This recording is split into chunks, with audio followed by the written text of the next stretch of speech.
Bienvenue sur Sud Radio. Les vraies voix, c'est jusqu'à 20h ce soir, jusqu'à 19h avec nos éditorialistes du jour. Alors Philippe Bilger est avec nous. Ça va Philippe? Très bien. On est content de vous avoir tous les jours. Moi, Philippe, je suis ravi de vous voir tous les soirs au poste. C'est une joie terrible. Et une autre joie, Marc Varnaud, entrepreneur. Bonjour, rebonjour et bienvenue. Merci. Et Olivier d'Artigol, qu'on aime beaucoup, et bien sûr, éditorialiste politique. Voilà, ils ont des choses à dire aujourd'hui. C'est vrai. Qui sont réunis pour un conseil des ministres, là, ma chère Cécile. Oui, c'est le conseil des ministres. Puisqu'Elisabeth Borne a annoncé mardi à Paris une augmentation. Ah oui, pardon. Les vraies voix Sud Radio. Le conseil des ministres des vraies voix.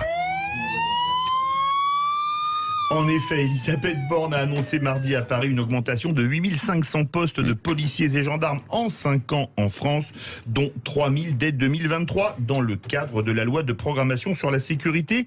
Cette annonce est arrivée la veille de la présentation de cette loi en Conseil des ministres, d'où notre premier débat. 8500 gendarmes et policiers de plus, est-ce suffisant pour rétablir la sécurité? Et vous n'êtes franchement pas convaincu, puisque vous êtes 93%, c'est une belle majorité. Quand même, Je pense que c'est réglé. L'histoire, elle est réglée. Allez, point final. En tout cas, avec nous pour en parler, Grégory Joron, secrétaire général SGP Police. Bonjour Grégory Joron, bienvenue. Bonjour. Bonjour. Juste avant de voir avec vous un petit tour de table, Philippe Bilger, 8500 policiers, gendarmes. Est-ce que c'est un effet d'affichage encore une fois? Est-ce que c'est possible selon vous? Il serait absurde, d'ailleurs j'ai lu ce qu'a dit Grégory Joron, qui comme d'habitude est très proche des bonnes volontés gouvernementales. J'aurais pas dit ça. Mais si, quand on le connaît bien et quand on l'écoute... on verra, c'est un bon teasing. Non, alors il est évident que je ne vais pas critiquer cette annonce, même si j'ai toujours une certaine méfiance face à des annonces qui arrivent, il est vrai, dans une période où tout à coup on redécouvre un ministre de l'Intérieur qui ressemble à celui que j'avais beaucoup apprécié quand il était aux Républicains avant que le macronisme l'altère. Et au fond, Monsieur Darmanin, si vous nous écoutez. Et alors, je ne doute pas de la bonne volonté, surtout que Nicolas Sarkozy avait diminué ses forces de l'ordre à l'époque. Mais j'espère que cette manière de renvoyer des changements à long terme ne seront pas une manière de les rendre impossibles. C'est ça qui me fait peur. Olivier d'Artigol. Bon, quand il y a du recrutement d'agents publics, en l'occurrence là dans les missions régaliennes de sécurité, c'est quelque chose de positif, étant donné qu'il manque des bleus, comme on dit. Il faut regarder de près ce qu'il en est concernant les statuts de ces recrutements. Je n'aimerais pas que, comme dans l'éducation nationale, ce soit aussi des vacataires et des statuts un peu précarisés. Il faut aussi la formation, l'encadrement. Dans cette loi d'orientation et de programmation du ministère de l'Intérieur, il y a aussi un gros sujet de réorganisation globale, notamment de départementalisation pour résumer, même si la réforme concernant la PJ, la police judiciaire, les brigades du Tigre, Maigret, est reportée à plus tard. Elle fait couler beaucoup d'encre, parce que c'est bien d'aller taper un point de deal en bas d'un quartier, mais c'est mieux d'aller taper le réseau de drogue. Et là, on a besoin véritablement d'une police judiciaire. Marc Varnaud. Je pense que c'est de la poudre aux yeux. En France, on a 250 000 policiers. Plus 25 000 policiers municipaux. On a un ratio de police qui, sur les chiffres, si on regarde brutalement, sont à peu près normaux par rapport aux autres pays européens. Sauf que les policiers travaillent pas autant que leurs confrères européens, sauf que les policiers partent 2 ans avant la retraite en congé, parce que comme on leur paye pas les heures sup, ils partent plus tôt, sauf que les policiers, ils font beaucoup de tâches administratives, sauf. Moi, je crois que il y a plusieurs vraies priorités aujourd'hui, mais si on parle de la police, le sujet, c'est la biométrie, c'est la reconnaissance faciale, c'est les pouvoirs donnés à la police municipale, qui est un énorme problème dont on parle jamais. La police municipale a quasiment aucun pouvoir, à part des pouvoirs sur la circulation. C'est le problème de la formation et de l'armement des vigiles, de ce qu'on appelle les polices privées, qui, quoi qu'on en dise, on sera obligé d'y venir parce qu'on n'aura pas les effectifs nécessaires. Enfin et surtout, sans vouloir faire un raccourci avec l'éternel problème des Jeux Olympiques, on a quand même beaucoup d'événements aujourd'hui qui mobilisent régulièrement 50, 100 000 policiers, la moitié. Derrière, ces gens-là doivent récupérer, doivent partir en congé. Et donc, du coup, 8500 policiers, c'est 3%, c'est rien du tout. C'est rien du tout. On va poser la question justement à la police. Grégory Joron, secrétaire général SGP Police par Zoom. Est-ce qu'on peut quand même déjà se satisfaire des effectifs supplémentaires ? à la base?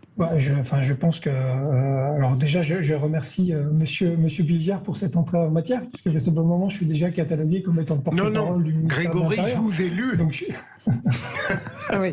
oui, vous m'avez lu. Et j'ai dit globalement ce que je vais redire. Ça serait quand même malhonnête de dire l'inverse, parce que je suis taxé d'être d'accord avec ça. Quand on annonce que plus 8500, nous, on prend en fait tout ce qui est positif. Et on a tellement souffert justement de ne pas avoir d'effectifs que quand on nous explique qu'on va être un peu plus, on prend la vraie question. J'ai entendu monsieur juste avant. Alors il y a beaucoup de choses forcément dans ce qu'il a dit. Non, la vraie question, c'est de réussir finalement à socler le besoin de sécurité et savoir à peu près où on doit aller. Parce qu'aujourd'hui, le problème de la police, c'est que tout est priorité. On a globalement, le monde a changé en 2015 et ça n'aura échappé à personne. On a aujourd'hui une lutte antiterroriste qui est prégnante et ça prend énormément de temps d'effectifs. On a une délinquance de voie publique et de rue qui se développe de manière exponentielle et ça demande forcément des forces et de la présence policière sur le terrain si on veut lutter efficacement contre ce phénomène-là. Et aujourd'hui, clairement, je pense qu'on en manque et c'est une réalité. On a les violences intrafamiliales qui sont devenues une priorité absolue et c'est bien normal et ça demande énormément d'investigation. On a toutes ces priorités-là qui sont finalement toutes prioritaires sur la priorité, qui fait qu'aujourd'hui, les policiers ont une charge missionnelle et une surcharge missionnelle qui est hallucinante. Oui, mais Grégory Joron, juste un petit mot. Est-ce que ça veut dire que 3000 déjà engagements pour 2023, il va y avoir un peu de tension dans les écoles de police? Est-ce qu'on est prêt à les accueillir déjà, tous ces gens-là? Mais en fait, la vraie question, il y a deux questions. C'est est-ce qu'on est en capacité de former autant de monde avec ce plan de charge qui est annoncé? Et je rappelle aussi qu'il y a un enjeu majeur. Parce qu'un policier, c'est 2 ans, hein, c'est 2 ans de formation. Un an. 12 mois. Ouais. 12 mois. Ok. Ouais, c'est un an. C'est un an, mais surtout, je rappelle qu'il y a aussi demain quelque chose qui va frapper la police assez durement, c'est la pyramide des âges. Et pour le coup, on a des enjeux jusqu'en 2030 avec un flux sortant qui est assez énorme. Donc quand on nous annonce plus 8500 forces de l'ordre, qu'on nous dit plus 3000 l'année prochaine, ça veut dire qu'il faut que ce soit réellement des créations. Et que ces créations-là viennent, en plus des créations, boucher le trou de tous les départs. Et là, c'est là qu'on se pose des questions, en effet, sur la capacité d'absorption d'autant de monde à recruter. Grégory Joron, non pas que j'ai indiqué tout à l'heure qu'il serait de mauvaise foi de refuser cette augmentation et elle va sans doute se concrétiser, je l'espère. Mais est-ce qu'à votre avis, la police, c'est véritablement un problème de moyens? J'ai trop entendu la magistrature parler de la crise des moyens pour ne pas être un peu dubitatif. Au fond, est-ce que vous ne croyez pas que c'est plutôt un problème de pouvoir politique, de hiérarchie policière, une volonté politique ou non de défendre la police dans tous les moments où elle est confrontée à la malfaisance? Et un mot court, Marc Varnaud, et les réponses de Grégory Joron. Alors, un mot court, très très court. Je crois qu'il faut arrêter de se satisfaire de micro-mesures. Vous avez quelqu'un qui entreville la mort, on lui met un pansement, on dit génial, on a fait quelque chose. Moi, je suis désolé, 8500 policiers en plus dans un pays où il y en a 250 000, alors qu'il y a des réformes beaucoup plus importantes qui augmenteraient beaucoup plus l'efficacité de la police. Je crois qu'il ne faut pas que la police dise oui, tout est bon à prendre, c'est bien. Non, la réalité, c'est que la police doit dire oui, c'est bien 8500 policiers en plus, mais il faut que la biométrie devienne légale, que la reconnaissance faciale soit légale. Grégory Joron. Mais monsieur, je suis d'accord avec tout ça. On a entre guillemets provoqué le Beauvau de la sécurité pour avoir justement une discussion de fond en dehors de micro-mesures, comme vous voulez le dire de monsieur, et de pansements sur une jambe de bois qu'on nous fait régulièrement en nous disant tenez, prenez une prime de 80 € et normalement ça devrait suffire à régler votre problème. On a voulu justement sortir de ces schémas-là en allant beaucoup plus loin, en disant que nous, on a besoin d'une police moderne qui est enfin pleinement ancrée dans les années 2020 et on a besoin de moyens technologiques et on a besoin de vision et clairement, pour répondre à monsieur Bilger, je pense que rien n'est incompatible dans ce qu'on dit. C'est-à-dire que des forces de l'ordre en plus, ça me semble évident, mais pour une raison essentielle et assez bête.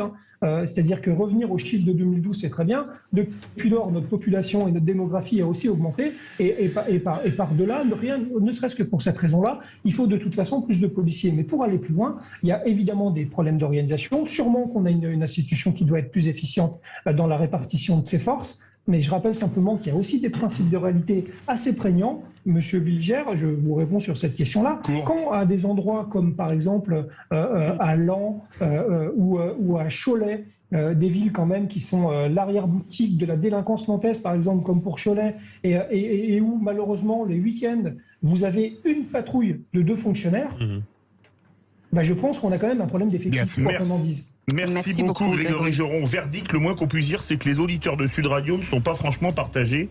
93% de non, pour eux, ce n'est pas suffisant. Cette embauche de 8500 policiers et gendarmes pour rétablir la sécurité, ma chère Cécile. Oui, ils nous disent que sans restauration de l'autorité, sans justice forte, sans respect des institutions, sans moyens techniques et législatifs supplémentaires, sans volonté d'unité autour d'un cadre commun, malheureusement, c'est non. Voilà, restez avec nous. On revient dans un instant. C'est les vraies voix jusqu'à 20h avec nos éditorialistes, Philippe David. Et ce sera le grand débat. Est-ce que les propriétaires sont des vaches à lait avec l'explosion de la taxe foncière? Ouh là là, ça va saigner. Oui, là. Restez avec nous. Si vous pensez que vous êtes une vache à lait ou pas, le 0826 300 300, c'est les vraies voix de Sud Radio.